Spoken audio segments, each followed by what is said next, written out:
Golden State Media Concepts bring you Book Review Podcast, a haven for bookworms of all ages and the widest genres, from mystery to memoirs, romance to comedy, fantasy to sci-fi. If you love to read, this is a podcast for you. It's the Golden State Media Concepts Book Review Podcast.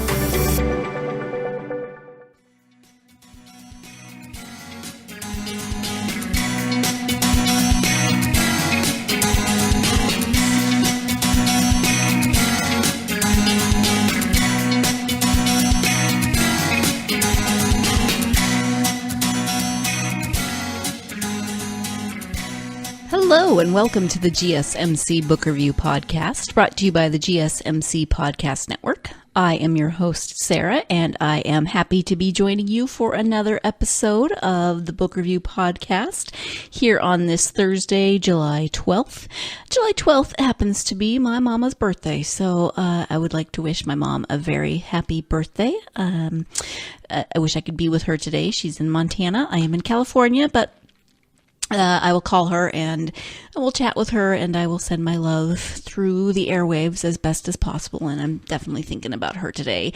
As you know, if you're a regular listener to the podcast, she and my dad are definitely the reasons that I am a reader today. They are both readers and both encouraged me to read and read with me and just got me to absolutely, truly love books. So happy birthday, Mom. I am so very blessed to have you as my mom. Very, very lucky in that regard. Anyway, it is Thursday, July 12th, as I said, and I named this episode Lost Books from Childhood, which is sort of accurate and sort of not accurate. They aren't exactly lost, maybe just well, let me just explain. So do you ever have those books that you read as a kid and you didn't, you've got your favorites, of course, that you maybe read multiple times and that really stuck with you. And then there are books that you read and little bits and pieces of them stick with you and you remember them all these years later, but you don't necessarily remember the name of them, the author, all of those things. Well, I have a bunch of those and I remember vaguely reading them and, but then the question is, okay, why did this book stick with me so much, right? It wasn't one that was on my favorites list. Probably they were books that I checked out of the library rather than owning, because if I owned them, I more than likely would have read them more than once, or they would have been on my shelf and would have stayed in my memory banks a little better. But probably check them out of the library and just, you think about them periodically over the years and you're like, oh, I wonder what that book is. I vaguely remember reading that as a child. Well, the joy of the internet. The internet has so many issues, but one of the joys of the internet is that you can find books that you read as a child that you don't necessarily know the name of. So the first one that I'm going to talk about is a book that I remember reading, I don't know, I'm going to say around 10, 11, 12, that age. And it was a time travel book, and the time travel took place through a root cellar. That's all I remember. That's not a lot, right? And yet it sticks with me. And again, if you're a regular listener to this podcast, you know that I am a big fan of fantasy, of sci-fi, and was as a child, although the more I think about it, the more I realize how much fantasy and sci-fi I read as a child that I'd never really fully assimilated before or, realized before. So the great thing about the internet is that you go to your search engine and I just typed in children's book Root Cellar time travel and it popped up. Well, the name of the book is The Root Cellar, which yeah. Okay. So that was the part I remembered. I just didn't remember that was the name of the book. It is by Janet Lunn. And so it's recommended for grades 6 through 8, and I'm trying to see when it was published. Amazon says 1996, but I don't think that's I think that must be a later edition because I definitely didn't read it. I would have been out of high school in 1996 and definitely didn't read that. So the book is about a 12-year-old orphan. Her name is Rose, and she is sent to live with unknown relatives on a farm in Canada. So she's unhappy. She's been sent to live with family that she doesn't know. And she ends up, kind of I don't remember if she wanders into the Root Cellar or if she goes there to hide for some reason, but she goes into the Root Cellar. And when she comes back out of the same cellar, but she is not in the same time. So she comes back out in the 1860s. And actually, let me back up just a little bit. So I did find the original publication date, which was 1981. So that makes more sense than 1996. Looks like there was a paperback edition that came out in 1996. Rose was orphaned at the age of 3 and then sent to live with her grandmother. So she really never knew her biological parents that well. And then when her grandmother dies, that's when she is sent to live with these rather unknown relatives in Canada.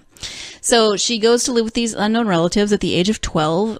She's had, not the greatest of lives so far, and she's very, very unhappy, which is why she ends up going into the Root Cellar so she can I think she's just fleeing her unhappiness. But when she comes out, like I said, she emerges into the 1860s, and there she meets Susan and Will. I'm not sure if we ever find out why the Root Cellar is a TARDIS.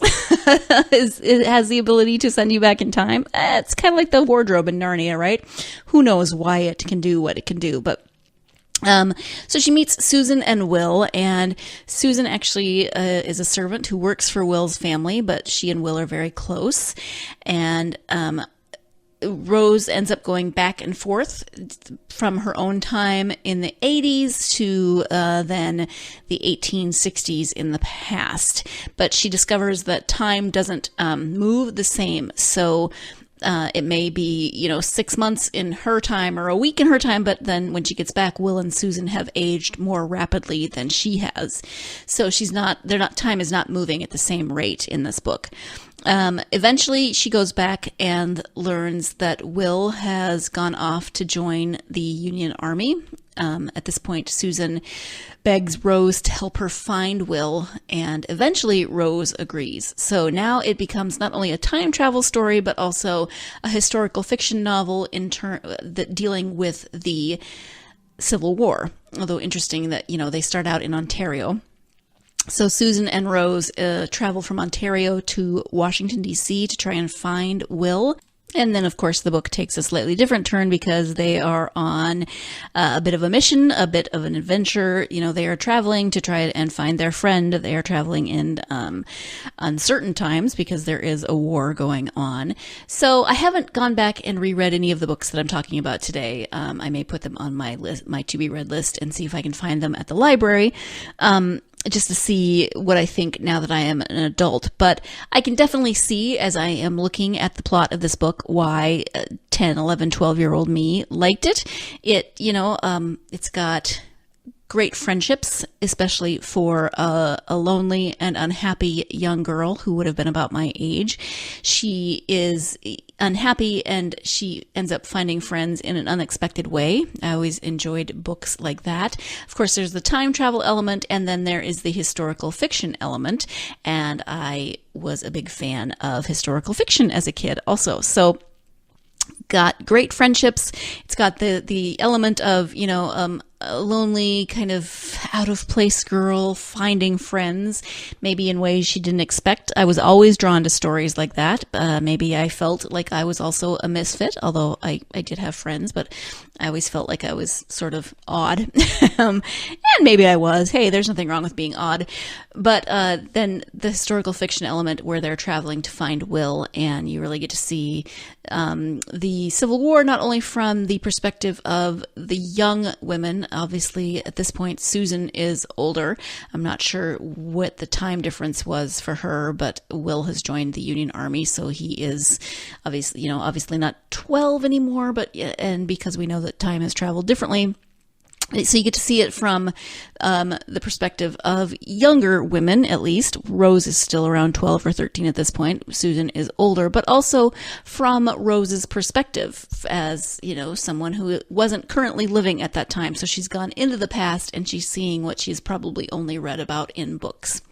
So you've got some adventure, you've got time travel, you've got friendships, you've got all of those great things. And yeah, so that is the first of my lost books from childhood. Again, that was called The Root Cellar by Janet Lunn. And again, I'm going to have to reread it because I want to know what exactly more I can see why it would have appealed to me. It still would be something that I would pick up today and be like, that sounds interesting. But I want to reread it and see, exactly how it ends because I don't remember and what I remember about it, if I do remember much about it, because really the only thing I remembered was that she went into the Root Cellar and came out in a different time. I didn't even remember before I started doing my research that she went back to the Civil War, back to the 1860s, and I didn't remember that it took place originally in Canada. So mostly I remembered Root Cellar, time travel. But that was enough. I found the book and it took me down memory lane. So we are going to take our first break of the podcast. When we come back, we'll be looking at another book, not quite time travel, but still kind of fantasy travel. I don't quite know how to describe it at this point. So stay tuned. You're listening to the GSMC Book Review Podcast, and I will be right back.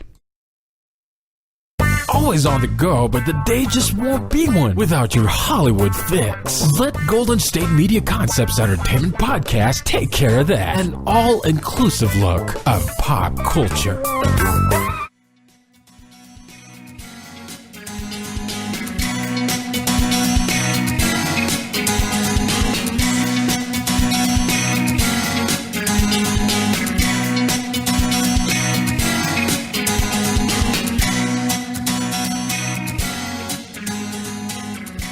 Hello again, and welcome back to the GSMC Book Review Podcast. I am talking today about books from my childhood that left an impression, but that I didn't necessarily remember the name of. And another one of those books is, I indicated that it was sort of like time travel, but not like time travel, because it's not like time travel. Okay, so the book is called Goldenrod by Mary Towne, and it was first published in 1977. I was probably around the same age, 10, 11, 12, when I read this one, as I was when I read the last book, The Root Cellar. And when I looked this up, I actually remembered the name of this one. I was 90% sure it was called Goldenrod. And when I looked it up, then I was able to find it. There's several other, books with that title, as you can imagine. But I was able to find it. And the description that I kept finding on Amazon, on Goodreads, on a bunch of places just said, a babysitter uses her unusual talents to entertain the kids, or something along those lines. Let me see. Let me double check. Goldenrod is an unusual babysitter who uses her special means of travel to entertain her charges. So that doesn't really tell you a lot, but she does have a special means of travel. I did find a more detailed description. This is from Kirkus Review, and this says that although not in the same league as her Mary Poppins prototype, Goldenrod, a hip, frizzy-haired 20-year-old is a far cry from your average mother's helper. On afternoons, while Mother is at her magazine job, Goldenrod takes the 5 fatherless Matter children day-tripping. They simply close their eyes, concentrate, and off they go. The only restriction on travel is alphabetical. They must stick to places that begin with the first letter of their names. And so Val, with his interest in waterworks, engineers a trip to Venice. Horse lover Laurel herds the gang off to a ranch in Laramie, Wyoming. Practical Susan, whose turn comes in December, chooses sunny St. Martin. Adventurous Heath has them scaling the Himalayas, and 6-year-old Daisy insists on a jaunt to Danbury, Connecticut, to visit the father, a dreamy, distracted sculptor she's never seen. So if I am remembering right, I believe they start with Goldenrod taking them places that start with G. And then at some point they say, what if we use our names? Can we try going to places that start with the first letter of our names? And that's how they end up going on other adventures. Now, it's not that simple, of course. I mean, it is that simple, but if it was that simple, then there would be no plot, right? There would be no plot advancement. At some point, I think, if I'm, again, remembering correctly, and I'm going to have to reread this one at some point, they try to go to a person or something that's not a place but still starts with the first letter of one of their names. So they try to not cheat the system exactly, but like figure out if they can work around that alphabetical system. And of course, you know, there's adventures and there's things that end up eventually going wrong. I'm pretty sure that this book attracted me because I always wanted to, I mean, the reason that I read as a kid was because I got to go places in my mind, and this just sounded perfect. I grew up in a small town. I hadn't really traveled much. I thought this was perfect. Just close your eyes, imagine a place, and I spent a lot of time trying to figure out where would I go that started with the letter S. Where would I go if I had Goldenrod's magical ability? And I loved to imagine these types of things as a kid. I loved to just daydream and think about things that are, you know, that are magical and far-fetched. And so this would have been my cup of tea as a kid because I just loved to imagine the impossible and to hope, pretend, wish that it was true. So I loved this book because of exactly that. It was seemingly impossible. The children and Goldenrod go on these adventures. I'd forgotten that they were living with a single mother. You know, there's a lot of parts of the book that I had forgotten until I started reading into it. So one of the places that I went as I was reading up on this book was Goodreads, and discovered that a lot of people had kind of similar experiences to mine. One of the first ratings says that her rating, which is 4 stars, and this book has 4.19 stars out of 5. 4.19 stars. There's only 21 ratings, but it's it's a book from 1977. I believe it's out of print, so it's hard to find. So probably a lot of people have read it recently. But the one review that I read said that her rating is based on her memory of loving this book, and she read it in about 6th or 7th grade. And she says a little bit of the same things. You know, she sat and she remembered copying the way Goldenrod did it, crossing her legs, closing her eyes, hoping that she too could be transported. And she says the same thing. I should read it again to see if my memory is accurate. And then a lot of the comments are the same thing. You know, one of my favorite books from my preteen years. Loved this book when I was in 4th or 5th grade. Read it in junior high, etc. But then I do see that someone did want to reread it, and it's kind of hard to find. So I did find it on Amazon, hardcover, $7.77. There's 12 used. Now the 4 new start at $96.36. So, wow. Yeah. You don't want to try to buy it new unless you are looking for a collector's item. But I just felt like a lot of people had similar experiences to mine, remembering reading this book and the adventures that these children go on. I, again, would like to reread it to see, because I really don't remember much about it. Unlike the Root Cellar, where I remembered, the time travel and she went to a different time, I didn't remember all of the specifics.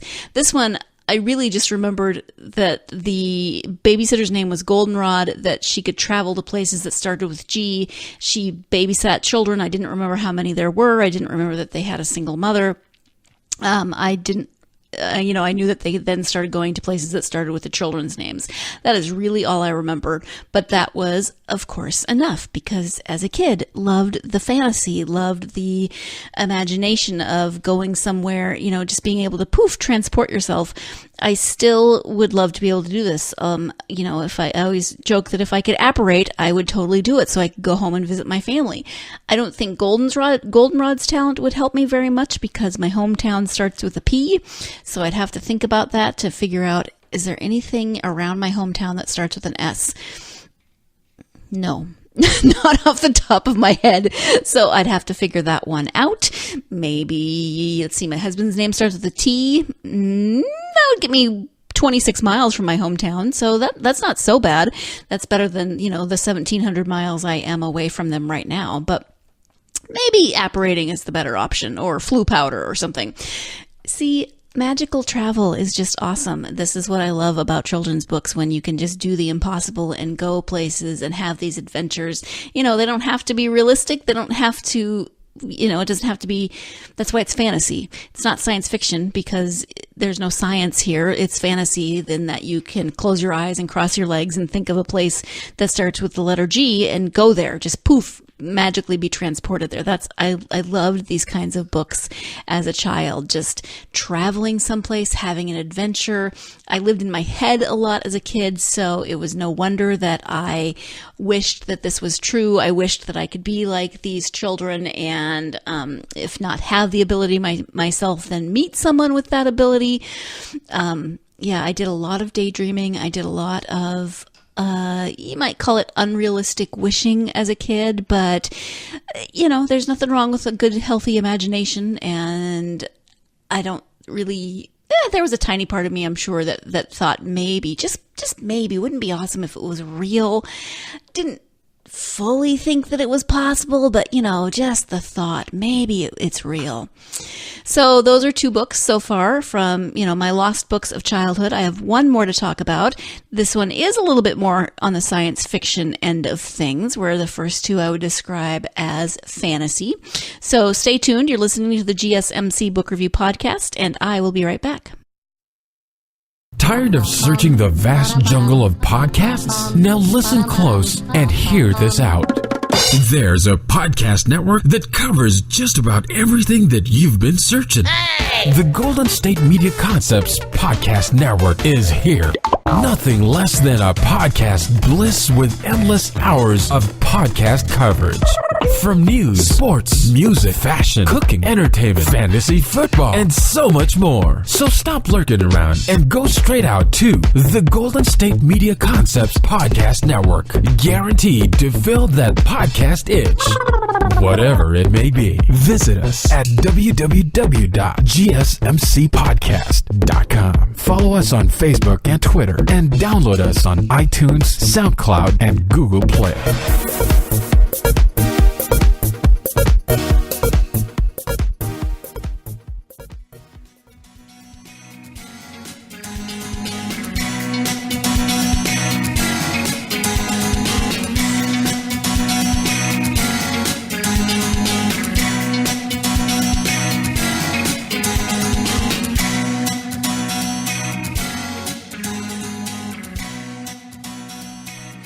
Welcome back to the GSMC Book Review Podcast.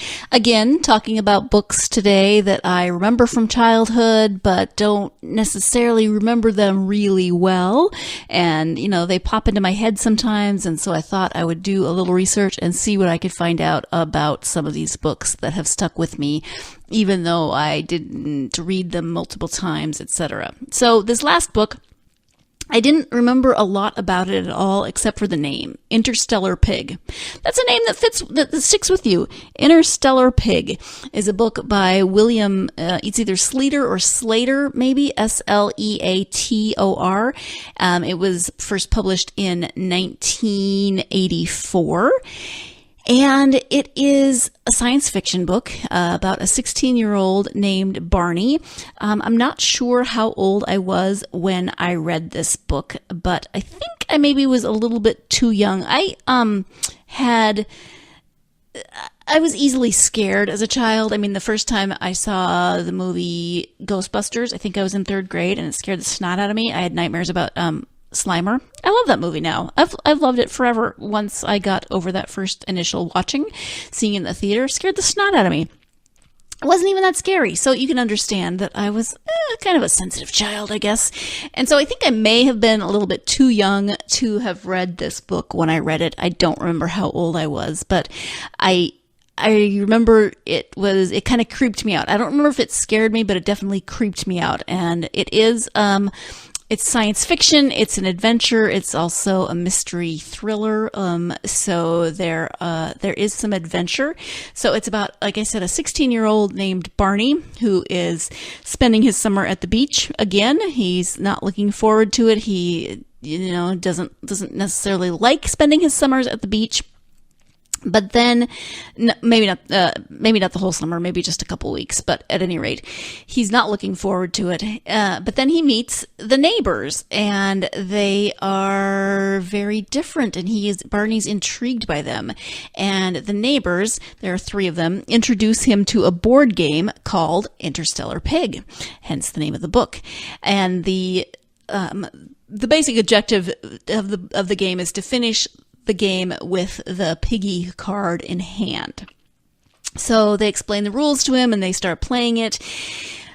But then it comes about that it's not just a board game, it's real. And there's also another part of the plot where Barney finds out that the house that they live in, that they're renting, used to belong to a Captain Latham, and he was the one who built the house that his parents are renting, and his brother was crazy, they say, and he lived in Barney's room. So there are all these scratches and things scratched into the walls of Barney's room. Well, it turns out that these things are related, that the game is real, that now the neighbors are trying to bribe him.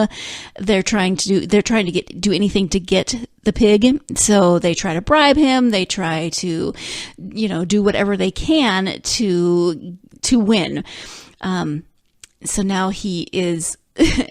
So now Barney has entered the game, and he is representing the human race. So he has to figure out how to do this, how to win this game, to avoid blowing up the earth. Maybe the earth is going to be destroyed somehow. So I really need to reread this book, because I think I would love it now, even though it creeped me out as a child. I think this might have been one that my dad recommended because, again, school librarian, he also loves science fiction and fantasy, so he probably did. Either that or it was just one that I saw because, as I said, the name Interstellar Pig stuck with me. And I think as a child, I would have seen Interstellar Pig and had to have read it just for the name. What I learned in doing my reading for this podcast is that this is actually the first of 2 books. I did not know that. I don't know if my school library had the second one. If it did, I never read it. And now that I look again, there is a perfectly logical reason why I didn't read this in elementary school, because it wasn't published until 2002. So no wonder I didn't know that there was a second one. So as I said, or did I say, the second one is called Parasite Pig. It is, again, by the same author, written in 2002. It follows the character of Barney, who has been working part-time at an after-school job in order to pay for the repairs for his house. Probably, yeah. I think there's a lot of destruction that happens at the end of Interstellar Pig, but the Earth is not destroyed. So, hey, the aliens still have plans for Barney, and now he must deal with talking parasites, giant crustaceans, and a wasp woman. So this was written much later, almost 20 years after the original book. I am intrigued because, like I said, hadn't read, I want to reread the first one, didn't know there was a second one, so I am intrigued to maybe reread them both.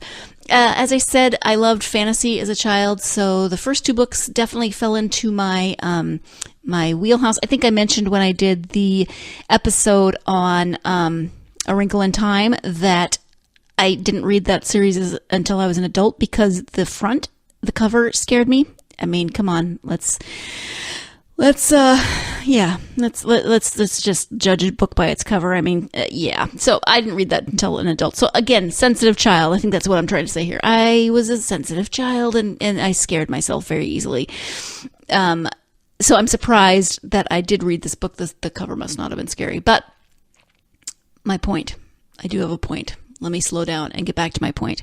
My point is that I liked fantasy more than I liked science fiction as a kid. Science fiction tended to scare me more than fantasy, which may or may not be logical. I mean, you could make arguments either way on that one as to whether or not that's logical. But I did read Interstellar Pig. I remember liking it. I remember being intrigued by it. I know that it stuck with me.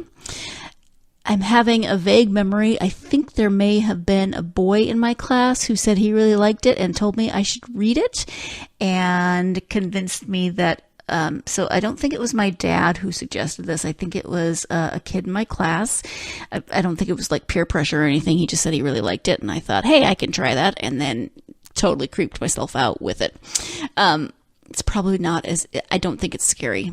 Again, I haven't read it as an adult, but I'm going to guess that it was not as creepy as I am now making it out to be. And plus, now I really like sci-fi. So, I need to go back and reread Interstellar Pig. Okay, I'll just be honest. I'm doing this segment just so I can say the phrase Interstellar Pig 150 times. Please don't make this a drinking game. I don't want you to get rather drunk in 10 minutes because I keep saying Interstellar Pig. I'm going to wrap this up. Thank you so much for joining me as I talked about books that I read as a child that I liked a lot as a child, maybe didn't love them so much that I had to have them on my bookshelf and reread them multiple times, but that stuck with me for some reason. You know, some books you read and years later you see it and you think, that looks vaguely familiar. Did I ever read that? And then there's some books that just parts of them, maybe it's the title, maybe it's a character, maybe it's a plot line of some sort that stick with you. And that was what these 3 books were for me. So thanks for hanging in there with me as I reminisced and went back to my childhood and tried to recreate why I read what I read. If you were to do this same episode, what books would you choose? Are there books from your childhood that you maybe you have read them as an adult, you've gone back and read them, but books that just stuck with you for some reason and you weren't 100% sure why? Maybe it was the title, again, maybe it was the character. What would you add to this list, or what would you do for your 3 books for a podcast if you were to do an episode like this? I would love to hear. Hit me up on social media. I would love to hear those answers from you. Thank you again for joining me. I hope that you will join me on Tuesday when I have another author interview lined up. Next Tuesday, I will be speaking with author Andrea Towne about her book, House of Belonging. It's the 3rd book in a trilogy, and it's a romance. So I hope that you'll join me as I talk to Andrea about her 3rd and final book in the Hesse Creek trilogy. Again, that will be on Tuesday, so join me then. In the meantime, hope you have a wonderful weekend, and I hope that you take some time to get lost in a good book. Thanks. You've been listening to the Golden State Media Concepts Book Review Podcast, part of the Golden State Media Concepts Podcast Network. You can find this show and others like it at www.gsmcpodcast.com. Download our podcast on iTunes, Stitcher, SoundCloud, and Google Play. Just type in GSMC to find all the shows from the Golden State Media Concepts Podcast Network, from movies to music, from sports to entertainment, and even weird news. You can also follow us on Twitter and on Facebook. Thank you, and we hope you have enjoyed today's program.